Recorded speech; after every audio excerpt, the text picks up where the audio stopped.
இப்போ ஷேர் மார்க்கெட்டோட நம்ம பேசிக் கிளாஸ் பார்க்க போகிறோம். பார்ட் 1. இப்போ இந்தியாவில் வந்து நிறைய கம்பெனி இருக்குது. இப்போ எக்ஸாம்பிளுக்கு டாடா மோட்டார்ஸ், மகேந்திரா, ரிலையன்ஸ் இந்த மாதிரி கம்பெனி வந்து அவங்களோட பிஸ்னஸை வந்து டெவலப் பண்ணணும் அப்படின்னா அவங்களுக்கு வந்து மணி வேணும். ஃபண்டு இருந்தால் தான் அவங்களோட பிஸ்னஸ் வந்து டெவலப் பண்ண முடியும். இந்த ஃபண்டு அவங்க வந்து யார்கிட்ட வாங்குவாங்கன்னா இப்போ கவர்மெண்ட் கிட்ட ஃபண்டு வாங்குவாங்க. அங்கே வந்து லோனாக தான் அவங்க வாங்குவாங்க. ஆ, அதனால் அப்போது அந்த கம்பெனி வந்து மக்கள்கிட்ட இருந்தால் ஃபண்டு வாங்குவாங்க. ஃபண்ட் வாங்கும்போது அது வந்து எப்படி வாங்குவாங்கன்னா, இதுமாதிரி ஷேர் மார்க்கெட் அந்த மாதிரி வந்தால் லிஸ்ட் ஆகி அதோட ஃபண்ட் வந்து மக்கள்கிட்ட வந்து ஃபண்டாக வந்து ஒரு கம்பெனி வாங்கும். அதுக்கு தான் வந்து ஷேர் மார்க்கெட்டில் வந்து ஒரு கம்பெனி வந்து லிஸ்ட் ஆகும். அதுக்கு ஷேர் மார்க்கெட்டில் ஒரு கம்பெனி லிஸ்ட் ஆகுன்னா அதுக்கு வந்து செபி கிட்ட அப்ரூவல் ஆகணும். செபி வந்து அந்த கம்பெனி வந்து நல்ல கம்பெனியா, அந்த கம்பெனியோட பேப்பர் டாக்குமெண்ட், அந்த கம்பெனி வந்து ஃப்ராடு கம்பெனியா இல்லையா, அந்த கம்பெனியோட வேல்யூ எவ்வளோ, அதெல்லாம் பார்த்தா செபி வந்து அவங்கள அப்ரூவல் தருவாங்க. அது அந்த கம்பெனி எத்தனை வருஷமாக ஃபீல்டில் இருக்குது, என்ன மேனுஃபேக்சர் பண்ணுறாங்க, அதை பொறுத்து தான் செபி வந்து அவங்களுக்கு வந்து அப்ரூவல் தருவாங்க. அதெல்லாம் அப்ரூவல் கொடுத்துட்டோன்னே அதுக்கப்புறம் வந்து அந்த இப்போ டாடா மோட்டார்ஸ் கம்பெனி வச்சுக்கோங்க.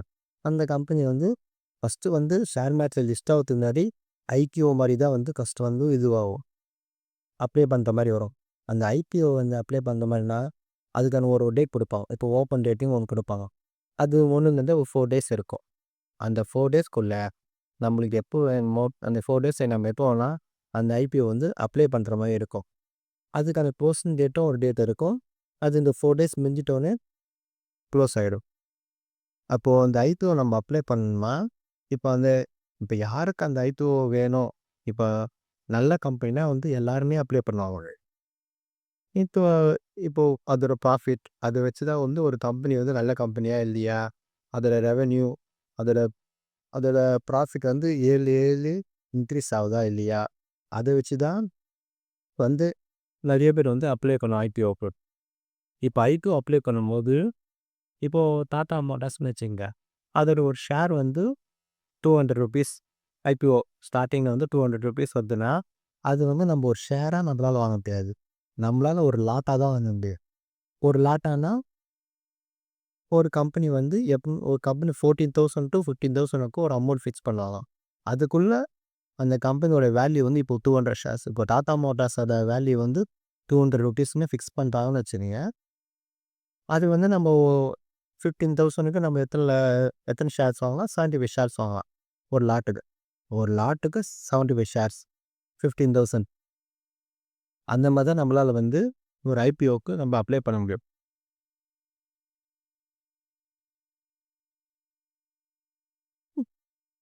இப்போ டாடா மோட்டார்ஸ் வந்து ஒரு நல்ல கம்பெனி, அதோட வந்து அதோட குரோத் வந்து வந்து இன்க்ரீஸ் ஆகினே இருக்குது அப்படின்னா மக்கள் என்ன பண்ணுவாங்க, நிறைய பேர் வந்து அந்த ஐபிஓக்கு வந்து அப்ளை பண்ணுவாங்க.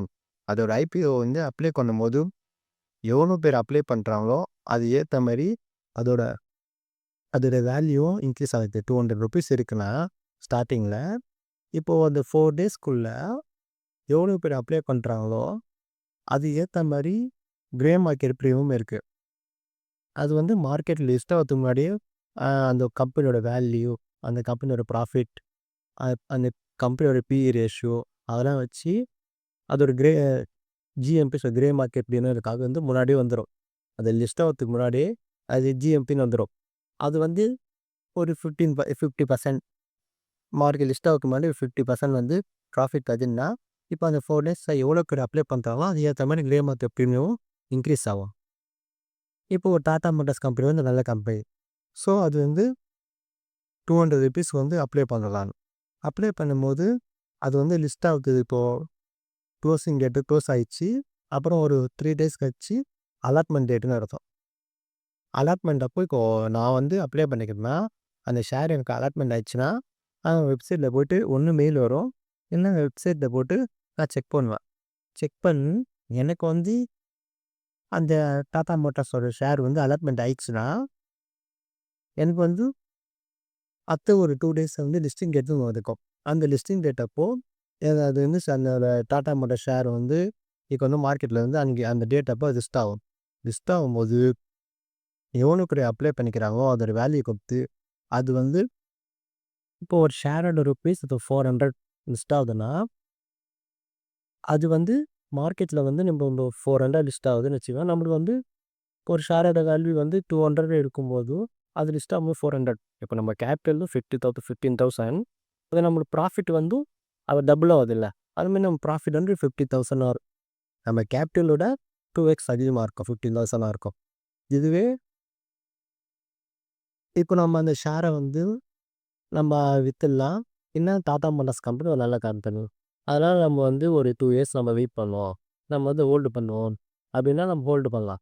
அப்படி 3 இயர்ஸ் மேலே நம்ம ஹோல்டு பண்ணும்போது, இப்போ ஒரு ஷேரோட வேல்யூ வந்து நம்ம ஐபிஓ வாங்கும்போது ₹200 இருந்தது. இப்போ ஒரு 3 இயர்ஸ் மேலே நம்ம வெயிட் பண்ணோம். வெயிட் பண்ணி அந்த ஒரு ஷேரோட வேல்யூ ₹1000 வந்துச்சுன்னா, நம்மளோட நம்ம கேபிட்டலும் 16,000. அப்போ நம்மளுக்கு வந்து ₹1000 வந்துச்சுன்னா 75 ஷேர். நம்மளுக்கு வந்து 75,000 வந்து இருக்கும். நம்மளோட கேபிட்டல் வந்து 15,000 போயிடுச்சுன்னா, நம்மளோட ப்ராஃபிட் வந்து 60,000. இப்போ வந்து இப்போ டாடா மோட்டார்ஸ் கம்பெனி வந்து நல்ல கம்பெனி நம்ம ஹோல்டு பண்ணுறோம். இதே வேற எதனா கம்பெனியாக இருந்தால், நம்ம வந்து ஒன்று அந்த கம்பெனி வந்து ஐபிஓ லிஸ்ட் ஆனது நம்ம ஒரு ஒரு 50% வந்து ப்ராஃபிட் வச்சுட்டாலும் நம்ம அந்த ஷேர்ஸ் வந்து நம்ம விற்றுடலாம். இல்லைன்னா நம்ம கேபிட்டல் இப்போ நம்ம கேபிட்டல் வந்து ஒரு 15,000 வந்துச்சு. 15,000 தான் அப்ளை பண்ணிக்கிறோம். இப்போ ₹200 இருக்குன்னா, அந்த ₹200 வரவே இருக்க நம்ம வெயிட் பண்ணலாம். ஏன்னா நம்ம கேபிட்டல் ஒன்றும் நம்மளுக்கு வந்து மைனஸ் ஆக போகிறதில்ல. நம்மளோட ப்ராஃபிட்லேருந்து தான் நம்மளோட மைனஸ் ஆக போகுது. அதனால் வந்து ஒரு நல்ல கம்பெனினா நம்ம ஹோல்டு பண்ணலாம். சரி ஓகே நம்ம வெயிட் பண்ணுவோம். ஒரு 3 இயர்ஸ் 4 இயர் கழிச்சு ஃபியூச்சரில் நம்ம வந்து விற்றுடலாம். அதுக்காக நம்ம ஹோல்டு பண்ணோம்னா, நம்ம வந்து ஹோல்டு பண்ணலாம். நம்ம கேபிட்டல் வந்து மைனஸ் ஆகாமல் நம்ம ஹோல்டு பண்ணலாம். இதே ₹200 வந்துச்சுன்னா, அதுக்கப்புறம் நம்ம விற்றா கூட நம்மளுக்கு வந்து நம்மளோட கேபிட்டல் எப்பவுமே சேஃபாக தான் இருக்கும். இப்போ அதுவே நம்ம வந்து ஒரு 3 இயர்ஸ் மேலே போயிடுச்சு. 3 இயர்ஸ் மேலே வந்து ப்ராஃபிட் குத்துச்சு.